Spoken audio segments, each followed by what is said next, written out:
Hello and welcome to this short video, Veterinary Checks. My name's Andy Bowles and I'm a food lawyer.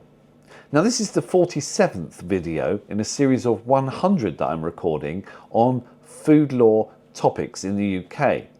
You may be watching this video as part of our online training service, in which case you will have access to lots of other additional resources.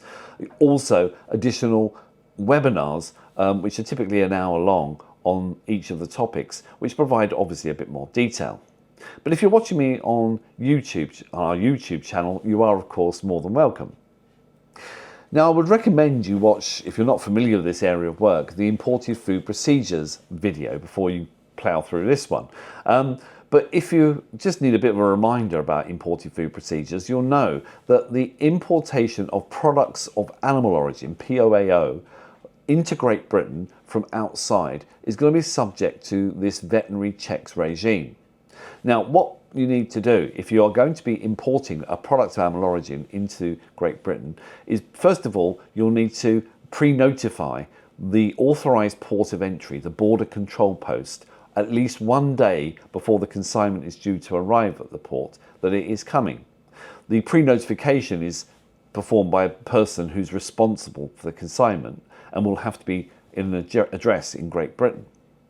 When the consignment arrives at the border control post, then subject to a risk-based approach, the veterinary checks will be performed on the consignment by the officials at the port. As part of the pre-notification, you will use the IPAF system, and the IPAF system will generate a common health entry document, a CHED. In the case of products animal origin, it's called a CHED-P. This document will be printed out into a physical document by the port, and they will validate it, stamp it, sign it off, and that will be a declaration which will need to go to the first point of import inland, so the first destination inland. And that CHED-P, physical CHED-P, is a declaration that the product has been lawfully imported. So that's just an overview. I'm talking about products animal origin. So of course I'm talking about meat, fish, dairy, eggs, also honey, which sometimes gets overlooked by food businesses. There are of course other products that will fall within the scope of this. And of course live animals, but I'm not dealing with live animals because my area is food rather than pre-food, if you like.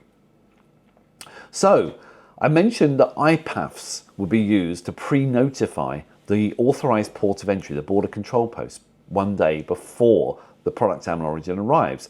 IPAF stands for the Import of Products Animals Food and Feed System, and it's an online pre-notification system. You need to be registered in order to be able to use IPAFs. If you go onto the gov.uk website, there is a mechanism for you to register for IPAFs. There is also instructions on how to use it.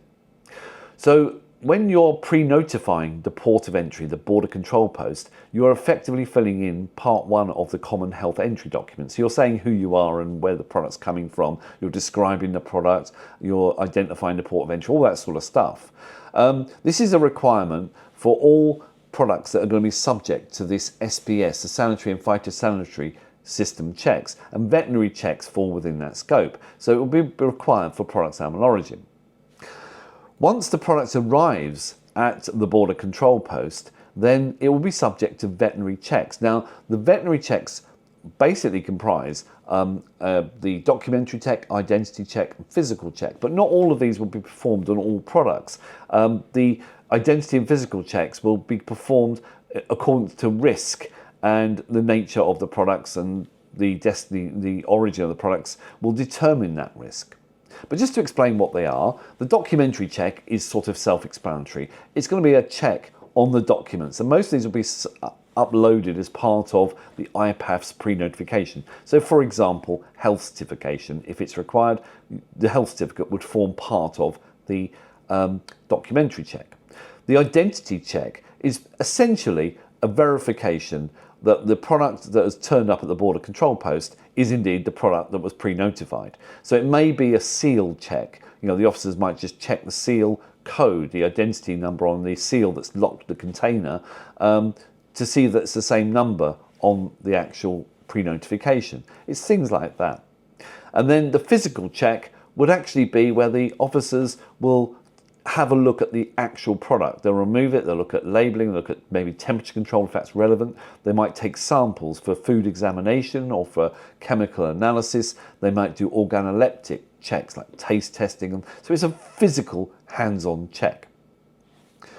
Now, these veterinary checks will be undertaken at these authorised border control posts. There is a separate video on border control posts because not all ports are border control posts or have border control posts, and not all border control posts will handle all products. So it is very much important that a product's animal origin arrives at the right border control post that's authorised to perform the relevant veterinary checks on the appropriate product.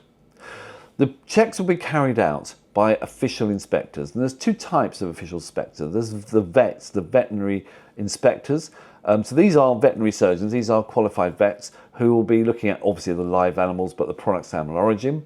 And we also have official fish inspectors. Official fish inspectors are specialist environmental health officers who have gone through additional training, and they are authorised to perform veterinary checks on fish and shellfish. So the officers will perform their veterinary checks, the documentary, identity and physical checks. But these checks, as I said, are going to be performed in accordance with risk.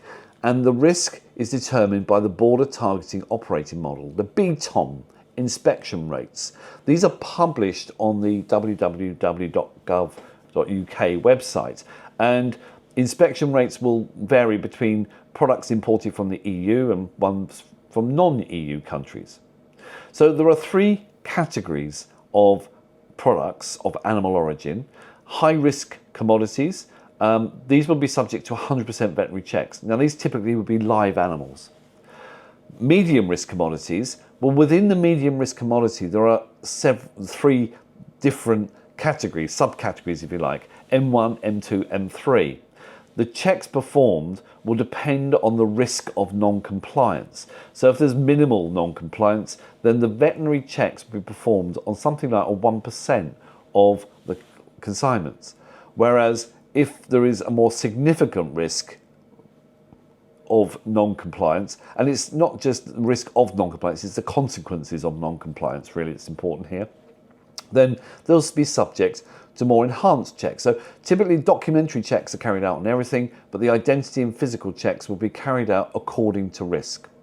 On low risk commodities, they won't be subject to any identity or physical checks, but they may be subject to more intelligence-led investigations. Now I said for the purposes of veterinary checks, you would pre-notify the border control post using the IPAF system, and that would generate a common health entry document. The CHED, there is a separate video on CHED P in this case, is a physical record of the checks that have been performed. So also part one is filled in by the business, which explains what the product is and where it's come from and all that sort of stuff. Part two is filled in by the official inspectors and forms a record that is validated, stamped by the port and signed to demonstrate that the product has either passed the relevant veterinary checks or has not been inspected because it wasn't necessary in accordance with risk. Okay, so that's just a brief overview of veterinary checks. It's just one of 100 short videos on UK food law topics that I'm recording, so hopefully you'll join me on the next one. Thank you for listening and watching. Cheers.